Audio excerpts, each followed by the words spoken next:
Welcome to This Explainer. Today, we're diving straight into something incredibly important: unmasking depression. We'll be taking a deep, scientifically grounded look at a condition that affects human beings in literally every corner of the globe. Look, mental illness can be tough to wrap your head around, right? It's not like a broken bone where you can visibly see the cast, but it's just as real, and it's deeply rooted in our biology. So we're going to separate the medical facts from the lingering stigma and look at the powerful solutions science actually has to offer. All right, let's dive into this. To really grasp the sheer scale of what we're dealing with, check out this staggering figure from the World Health Organization: 280 million. That is approximately how many people worldwide are battling depression right now. It is a massive number.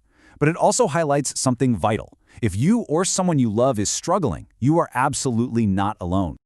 And when we zoom in on specific places, the density of this condition becomes even more clear. In the United States alone, nearly 10% of adults are grappling with depression at this exact moment. We're talking about our neighborhoods, our workplaces, and our very own families. This high prevalence extends everywhere. In Australia, the data shows that 1 in 4 Australians will experience depression at some point in their life. 1 in 4? It is incredibly common, and yet it often remains completely hidden in plain sight. So the absolute crucial takeaway here is this: depression is not just a fleeting bad mood. It is, in fact, the leading cause of disability in the entire world. Think about that. The massive impact of this condition strips away energy, productivity, and joy from millions of people. This sets up an urgent need for all of us to understand exactly what it is, and just as importantly, what it isn't. Which brings us to Section 1, sadness versus clinical depression. Let's draw a really clear line between a normal emotional reaction and a diagnosable medical condition.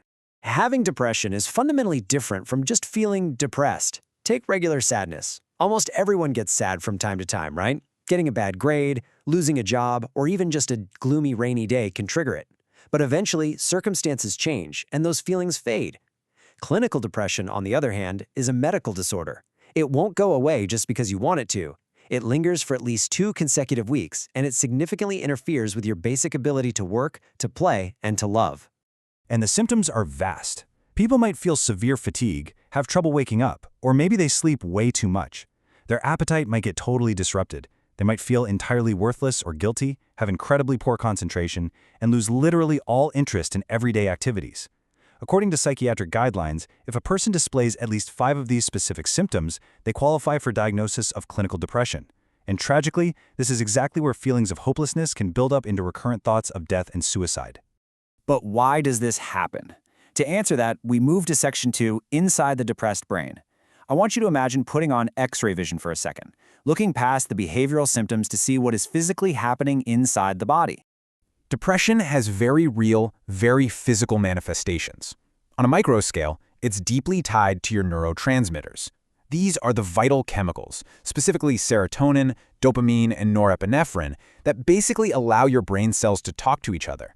But during depression, the levels of these crucial chemicals drastically decrease, or their transmission gets all messed up.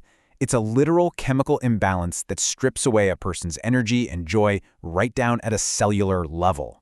We can even see macro-scale changes with the naked eye on brain scans.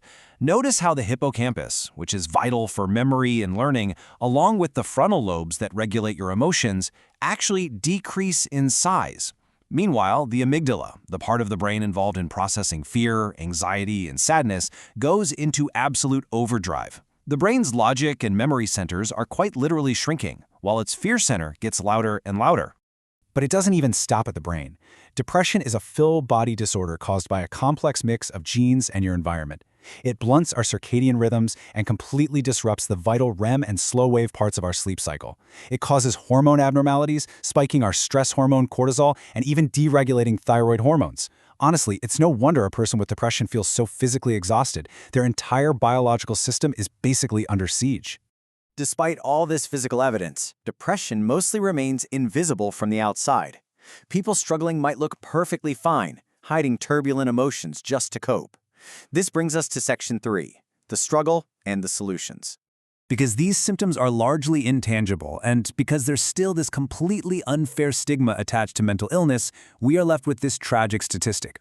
According to the National Institute of Mental Health, it takes the average person suffering with a mental illness over 10 years to ask for help.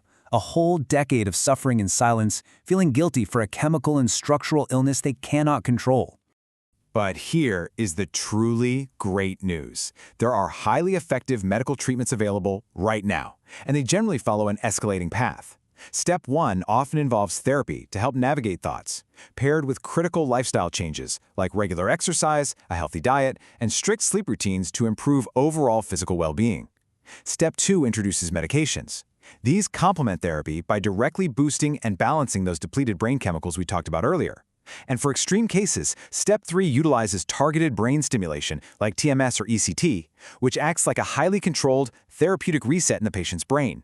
Bottom line, it is an incredibly treatable illness. So, knowing all this science, how do we practically apply it?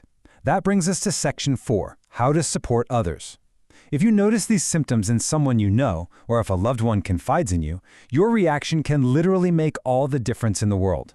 First off, let's look at what not to do.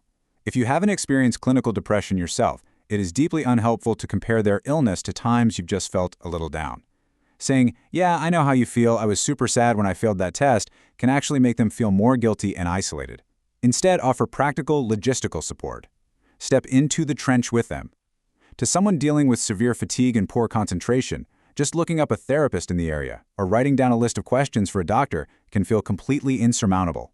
Step in and assist with those specific, tangible tasks. And if they express feelings of shame or guilt, firmly anchor them to this truth. Depression is a medical condition. It is not a weakness, and it is absolutely not a personality trait. Remind them that they cannot just will themselves to get over a chemical imbalance any more than they could will themselves to heal a broken arm. It requires medical intervention, and there is zero shame in that. We also have to be brave enough to communicate openly. Research shows a deeply counterintuitive and life-saving fact: asking someone directly about suicidal thoughts actually reduces their suicide risk. Seriously, listening to their thoughts without judgment and speaking openly about what they're experiencing is one of the most profound supportive things you can do. Because ultimately, open conversations are the antidote to shame. The more we talk about this, the more we erode the stigma. And the more the stigma fades, the more people will step forward to seek the medical help they desperately need, which in turn allows scientists to learn more and develop even better treatments.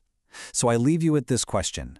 Armed with the science and the reality of this condition, how will you help erode the stigma in your own community? Thanks for joining me on this explainer. Keep learning, keep talking, and I'll see you next time.